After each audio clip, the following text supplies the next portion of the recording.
오늘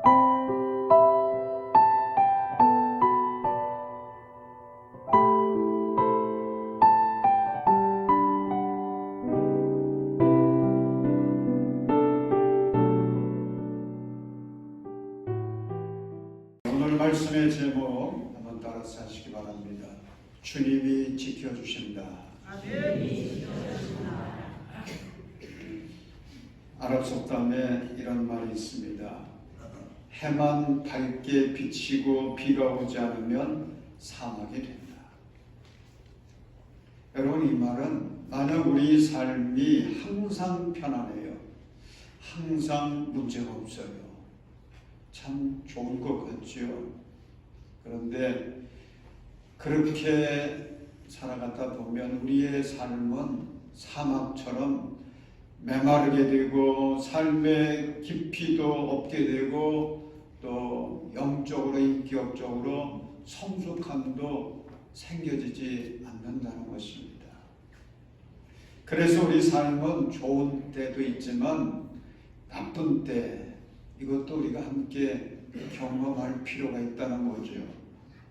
고통과 즐거움, 승리와 패배, 성공과 실패, 어느 때는 정상에 오르기도 하지만 어느 때는 골짜기로 내려가는 그런 모든 경험들을 통해서 우리의 인생은 진정한 하나님의 복을 누릴 수 있다고 하는 것입니다. 아멘. 오늘 읽은 본문 4절을 보면 다윗은 이렇게 고백합니다. 내가 비록 죽음의 그늘 골짜기로 다닐지라도. 다윗은 여기서 죽음의 그늘 골짜기를 말하고 있습니다. 실제로 이스라엘에는 이 죽음의 그늘 골짜기가 있다고 해요. 이 죽음의 그늘 골짜기는 아주 협곡입니다. 그래서 그 골짜기가 굉장히 깊어요. 그리고 좁습니다.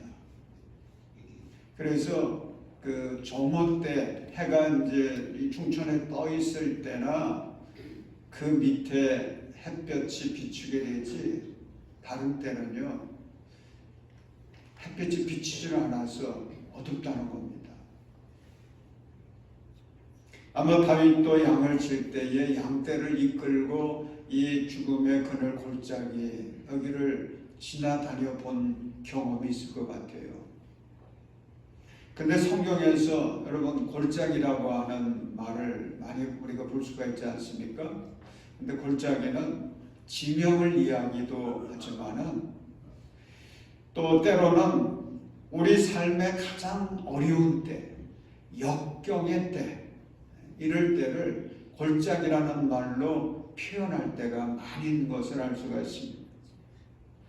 여호수아서 7장 26절을 보면 여호수아는 아골 골짜기를 말하고 있는데 그 아골이라고 하는 말은 고통이라는 말이거든요. 그래서 고통의 골짜기, 이것이 성경에 있고요. 또 시편 84편에 보면 눈물의 골짜기가 있어요. 눈물의 골짜기. 또 시편 37편 1절에 보면 에스겔이 환상 중에 골짜기를 보게 되는데 그 골짜기에 마른 뼈들이 가득하게 있는 것을 봅니다. 그래서 그 골짜기는 절망의 골짜기라고 할 수 있습니다. 그러니까 골짜기라고 하는 말은 고통과 눈물과 절망이 가득한 그런 역경의 상황을 의미하고 있는 것을 알 수가 있죠. 그런데 다윗은 4절에서 죽음의 그늘 골짜기를 말합니다. 여러분, 성경을 보시면은 우리 성경책도 요즘에는 뭐 잘 안 갖고 다니시는 분들이 있는데 성경책에 보면 그 죽음의 그늘 골짜기라고 하는 요 말 바로 앞에 2번 표시가 되어 있어요. 근데 그 2번 표시를 보면 그 설명이 어디에 나와 있느냐면 그 하단에 보면 그 2번이라고 써 있고요. 보충 설명이 붙여져 있는데 뭐라고 했느냐면 또는 아주 캄캄한 골짜기 그랬습니다. 그러니까 죽음의 그늘 골짜기를 아주 캄캄한 골짜기라고 말할 수 있다는 거죠. 어쨌든 죽음의 그늘 골짜기는 고통이 있습니다. 눈물이 있어요. 절망이 있습니다. 그리고 죽음까지도 다 담겨져 있는 아주 극심한 역경의 때를 말하고 있는 것입니다. 우리가 다윗을 생각하면 참 다윗은 목동 출신이잖아요. 보통 사람이었습니다. 목동 출신이었는데 나중에는 이스라엘의 왕이 되고 참 정말 화려한 그런 역사를 만들지 않았습니까? 그리고 그의 후손들이 큰 복을 받게 되죠. 그래서 다윗 하면은 고생 한번 안 해본 사람, 그렇게 우리가 생각할 수 있는데, 여러분 그의 인생을 우리가 성경에서 자세히 살펴보면 다윗은 죽음의 그늘 골짜기와 같은 그런 인생의 체험이 많았던 것을 알 수가 있습니다. 사랑하는 여러분, 여러분은 지금까지 살아오면서 역경을 만나서 마치 죽음의 그늘 골짜기와 같은 그런 인생의 체험이 있으셨는지요? 저는 그런 길을 걸어봤어요. 정말 캄캄하게 느껴졌습니다. 아무 희망도 보이지 않았습니다. 이제 내 인생은 여기가 끝이다라고 하는 그런 유혹을 아주 강렬하게 받았던 그런 시기도 있었습니다. 목회를 하면서도 어느 때는 내가 지금 죽음의 그늘 골짜기를 지나고 있는 것까지 느껴져 가지고 주님 앞에 나아가서 눈물 뿌려가며 기도했던 그런 고난의 때도 있었습니다. 아마 여러분들도 한마디씩 해보시라고 하면 뭐 그런 경험들 다 있으실 것 같아요. 아마 어떤 분들은 이게 옛날 이야기면 참 좋겠는데 지금 나는 그 이야기가 현재입니다. 이런 분들도 계실 거예요. 지금 말씀을 들어보니까 내 형편이 지금 죽음의 그늘 골짜기를 가고 있는 것 같습니다. 이런 분들이 있지 않겠습니까? 근데 여러분, 우리가 죽음의 그늘 골짜기를 지나가게 되었을 때는 꼭 기억해야 될 게 있어요. 몇 가지가 있습니다. 첫째는 역경은 누구에게나 올 수 있다고 하는 사실, 이거 기억하셔야 돼요. 역경으로부터 자유로운 사람 한 사람도 없습니다. 고통과 슬픔이 면제된 사람 한 사람도 없어요. 선한 사람이건 악한 사람이건 예수 믿는 사람이건 안 믿는 사람이건 누구나 문제를 안고 살아갑니다. 여러분, 역경이라는 것은 아주 공평해요. 모든 사람이 경험할 수 있습니다. 여러분, 역경을 만날 때에 이렇게 생각해 보십시오. 나도 사람이구나. 나도 사람이구나. 나도 이런 일을 당할 수 있는 거구나. 여러분, 그렇게 생각하십시오. 그리고 나와 같은 일을 당했던 사람들, 지금도 당하고 있는 사람들, 그런 사람들을 바라보면서 그들을 더 깊이 이해하고 사랑하고 위해서 기도해 줄 수 있기를 바랍니다. 둘째로, 역경은 예측할 수가 없습니다. 이걸 우리가 이해를 하셔야 돼요. 늘 기억해야 됩니다. 욥기서에 등장하는 욥, 참 믿음 좋은 사람이었어요. 하나님을 경외하는데 얼마나 철저하게 하나님의 뜻을 따라서 살려고 애를 썼는지. 그런데 어느 날 이 욥에게 고난이 오지 않습니까? 그런데 정말 예상치 못한 시간에 벼랑간 갑자기 호련히 그 무서운 역경의 바람이 불어왔습니다. 그래서 그 많던 재산 그냥 하루아침에 다 날렸어요. 그렇게 사랑했던 10명의 자녀들 하루아침에 다 잃어버렸어요. 뿐만 아니라 그의 건강도 무너져서 고통 가운데 빠지게 됐습니다. 우리가 이런 일을 당할 때에 한탄한 듯이 말하지 않습니까? 세상에 이럴 수가 있나요? 세상에 이럴 수가 있나요? 그런데 여러분, 이럴 수가 있습니다. 이럴 수가 있어요. 생각지 못할 때 나에게 이런 고난, 이런 역경이 닥쳐올 수가 있는 것입니다. 역경은 예측할 수가 없습니다. 그렇기 때문에 늘 깨어 있어야 됩니다. 늘 기도해야 됩니다. 세 번째로, 역경은 반드시 끝이 있다고 하는 것. 여러분, 이것도 기억하시기 바랍니다. 우리가 강원도 양양을 갈 때 보면 그 터널이 하나 있는데 이 터널이요 10,000m가 넘어요. 그러니까 뭐 굉장히 길은 거예요. 저는 처음 자동차를 운전해가지고 이제 새로 뚫렸다고 해가지고 그 길을 가게 됐는데 깜짝 놀랐어요. 아니 가도 끝이 안 나오는 거예요. 그러니까 괜히 긴장이 되고 불안해져요. 그런데 보니까 터널을 만들 때에는요 입구가 있지만 출구가 있다는 것도 다시 한번 그때 체험하게 됐는데 한 10분 정도 운전해 가다 보니까 끝이 나와요. 그리고 동해안 쪽으로 참 멋진 장면들을 보게 되었습니다. 여러분, 죽음의 그늘 골짜기도 그렇습니다. 그 길은 정말 어렵습니다. 고통스럽습니다. 힘이 듭니다. 끝이 없을 것 같이 느껴집니다. 그런데 아무리 긴 터널도요 끝이 있잖아요. 그렇게 만들어 놓은 거죠. 그런데 죽음의 그늘 골짜기도 마찬가지입니다. 반드시 끝이 있습니다. 왜 그래요? 하나님이 그렇게 만들어 놓으신 거예요.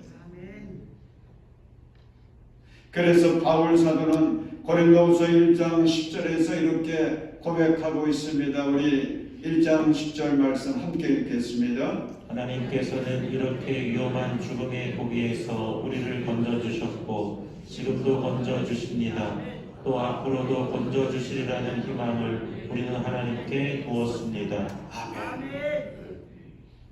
또 한 가지, 역경은 선한 목적이 있습니다. 이걸 우리는 기억해야 돼요.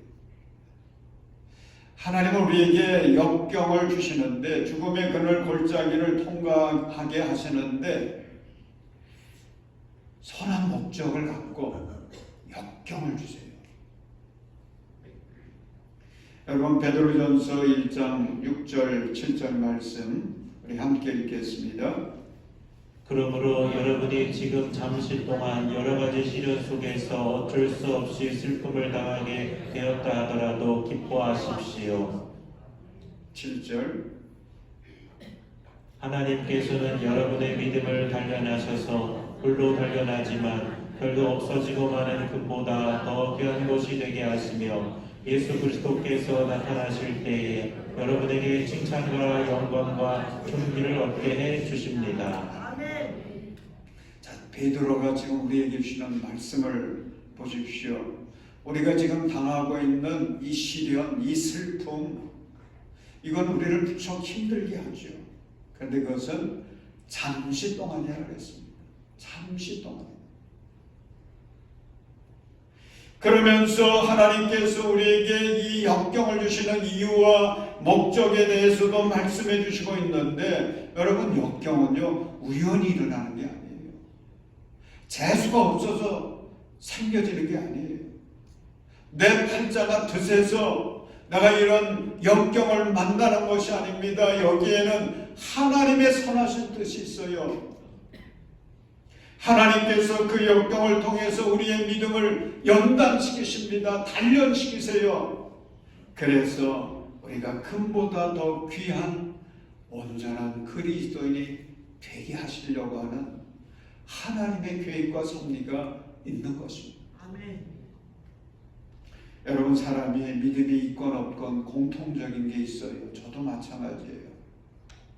모든 것이 잘 되고 이렇게 풀려지면 그때는 믿음 성장하기가 이게 어려워요. 왜냐하면 그런 때는 기도를 해도요 간절히 기도하지 않거든요. 그러다가 인생의 어두운 골짜기를 지나갈 때가 되면 달라져요. 그때는 하나님 앞에 겸손히 무릎 꿇게 됩니다. 기도를 해도 간절히 기도하게 됩니다. 주님의 은혜를 사모하되 아주 온 마음으로 사모하게 됩니다. 그래서 죽음의 그늘 골짜기를 지나가면 믿음이 강해지는 거죠. 그리고 우리의 인격이 더 성숙해지게 됩니다. 그리고서 마침내 칭찬과 영광과 존귀의 면류관을 받게 된다고 하는 거, 여러분 이것을 기억하시고 믿으시길 바랍니다. 아멘. 그러면 역경에 우리가 처하게 되었을 때에 어떻게 해야지 이 역경들을 이겨낼 수 있는지, 어떻게 해야지 우리가 죽음의 그늘 골짜기를 잘 통과하면서 승리할 수 있는지, 세 가지 비결, 다윗이 말하고 있는 그 비결을 함께 나누려고 합니다. 여러분 시편 23편 4절 말씀 우리 다시 한번 함께 읽겠습니다. 내가 비록 죽음의 그늘 골짜기로 다닐지라도 주님께서 나와 함께 계시고 주님의 막대기와 지팡이로 나를 보살펴 주시니 내게는 두려움이 없습니다. 아멘. 자, 첫째 비결이 있어요. 그것은 실망하거나 두려워하지 말아야 합니다. 여러분 다윗은 죽음의 그늘 골짜기를 만났을 때에 그가 담대히 외쳤습니다. 내게는 두려움이 없습니다. 여러분 역경을 만나고 어려움을 만났을 때에 실망하지 마십시오. 우리는 그냥 잘못하면 실망부터 하잖아요. 근데 실망하지 마십시오. 두려워하지 마십시오. 아멘. 여러분 사탄은 우리를 넘어뜨리기 위해서 실망과 두려움의 함정을 파놓고 유혹하는 것입니다. 그래서 수많은 사람들이 그만 이 실망과 두려움의 함정에 빠져가지고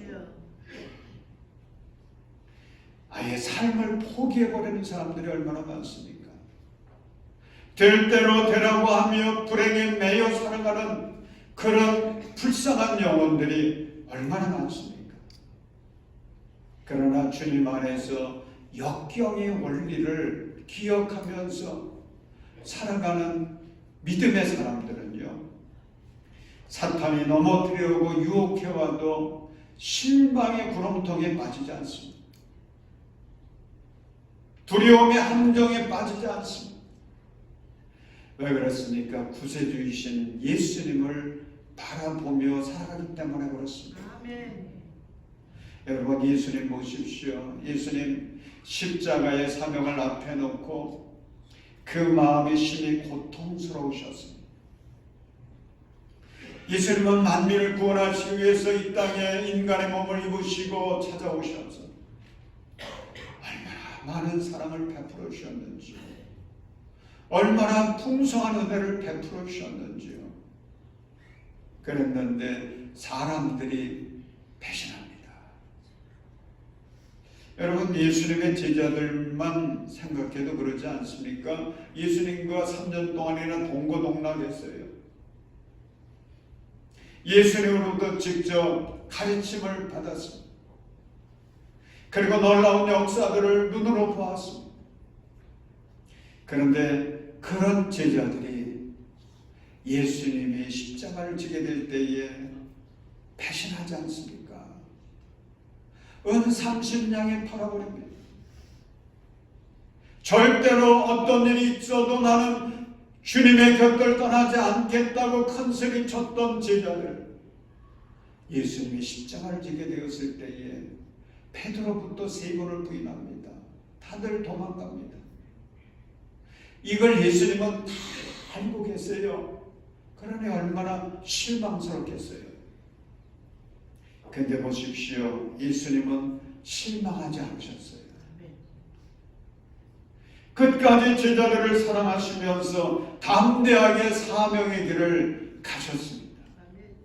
그리고 마침내 어둠의 세력들을 다 이기시고 세상 모든 사람들에게 구원의 길을 활짝 열어주시고 영생의 길을 활짝 열어주셨어요. 사랑하는 여러분, 환경 보지 마십시오. 환경 보지 마세요. 나를 한없이 사랑하시는 그리스도를 바라보시기를 바랍니다. 문제가 아니라 그 문제보다 크신 하나님을 바라봄으로 결코 실망하거나 두려워하지 않을 수 있기를 주님의 이름으로 축원합니다.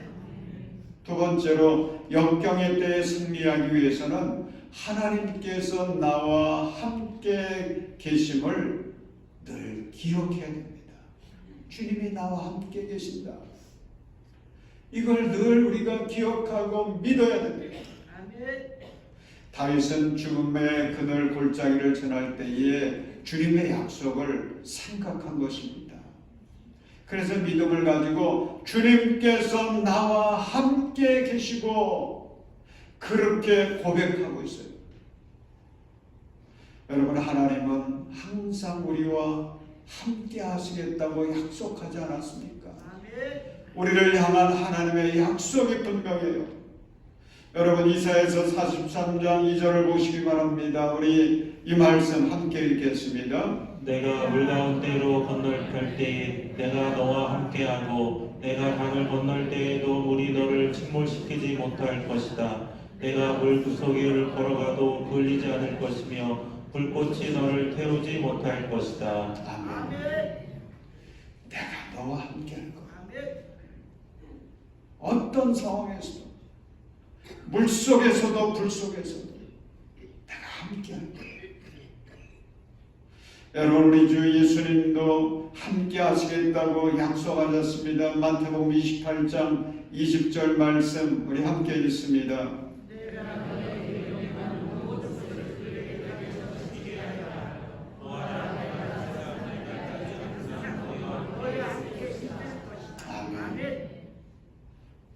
사랑하는 여러분, 우리 주님께서 항상 나와 함께 하신다는 것을 믿으십시오. 그리고 늘 기억하십시오. 미국의 유명한 소설가 펄복이라는 사람이 있지 않습니까? 이 사람이 1938년 노벨 문학상을 받았습니다. 그런데 그가 그 대표적인 소설이 그 대지라고 하는 소설인데, 그 소설을 보면 중국을 배경으로 하고 있거든요. 근데 이런 것들이 다 이유가 있어요. 이 펄벅의 아버지와 어머니는 중국 선교사였습니다. 그래서 미국에서 태어났지만 태어나자마자 아버지 어머니를 따라가지고 중국 가서 살았어요. 그래서 펄벅은 늘 생각하기를 나는 중국 사람이다 이렇게 생각할 정도였습니다. 한 번은 이런 어린 시절 이런 일이 있었습니다. 어느 해 심한 가뭄이 들었을 때에 중국 사람들이 너무너무 고생을 많이 했거든요. 그때 아버지는 전도 여행을 위해서 떠나 있었고 집에는 어머니 캐롤라인과 세 자녀와 또 중국인 가정부 이렇게 있었습니다. 근데 하루는 그 어머니 캐롤라인이 창가에서 뜨개질을 하고 있었는데 그 길거리에서 중국인 남자 둘이서 이야기를 나누는 것을 듣게 됐습니다. 근데 한 사람이 이야기합니다. 비가 이렇게 오지 않고 이렇게 가뭄이 계속되는 원인은 이게 서양 사람들이 들어와 있어가지고 지금 이런 어려움을 우리가 당하는 것이라고. 그랬더니 한 사람이 그렇다고 맞다고. 그러면서 또 한 사람이 이야기를 합니다. 그러니 오늘 밤 우리들이 이 서양 사람들을 아주 그냥 다 죽여버리자. 그래서 우리 신에게 바치자. 이렇게 이제 이야기를 합니다. 그러자고. 이 이야기를 이제 펄복의 어머니가 들은 거예요. 얼마나 두렵겠습니까? 남편도 없어요. 그때에 이 펄복의 어머니 캐롤라인은 기도방으로 갔습니다. 그래서 기도를 시작했습니다. 그러다가 그 마음속에 용기를 얻게 됐어요. 그것은 하나님이 함께 하신다라고 하는 확신을 얻게 된 것입니다. 드디어 저녁이 됐습니다. 캐롤라인은 평소보다 일찍 아이들을 이제 잠자리에 들어가게 했습니다. 그리고 자기는 창가에 앉아가지고 뜨개질을 하면서 이제 바깥에서 어떤 일들이 일어날까 하는 것을 이제 유심히 살피고 있었습니다. 자정쯤 되었을 때였습니다. 한밤중에 멀리서 발자국 소리가 들리는 거예요. 드디어 사람들이 몰려오는구나. 캐롤라인은 가정문을 지켜가지고 대문을 활짝 열어놨습니다. 가장 귀한 손님을 맞는 것처럼 그렇게 대문을 활짝 열어놓게 만든 것입니다. 그리고 잠자고 있는 아이들을 깨워가지고 좋은 옷을 입히고 그리고 놀게 만들었습니다. 드디어 몇 명의 중국인들이 이제 마당 안으로 대문 앞에 서게 된 것입니다. 그때에 이 펄복의 어머니가 담대하게 그 대문 앞에 나와가지고 죽이려고 찾아온 중국 사람들을 향해서 뭐라고 이야기했느냐면 여러분들 어서 오십시오. 우리 집에 들어와서 우리 함께 차와 다과를 나누도록 하십시다. 그렇게 제안을 했습니다. 그러니 중국인들이 이게 얼마나 황당했겠어요. 집에 들어왔습니다. 같이 다과를 나누면서 이제 중국인들은 이것저것 만져보게 됐습니다. 그런데도 캐롤라인은 평안한 마음으로 그들에 대해서 신경 쓰지 않고 피아노를 치면서 중국말로 찬송가를 불렀다고 그래요. 내 영혼이 은총 입어 중한 죄짐 벗고 보니 슬픔 많은 이 세상도 천국으로 가도다. 우리 다 같이 할렐루야 찬양하세. 내 모든 죄 사함받고 주 예수와 동행하니 그 어디나 하늘나라. 이렇게 찬송하는 동안에 방안은 조용해졌습니다. 그리고 이 펄복의 집안을 다 쑥대밭 만들려고 찾아왔던 중국인들이 한 사람 한 사람 떠나갔습니다. 그래서 이 펄복의 집안에는 다시 주님이 주신 평안이 가득하게 되었다고 합니다.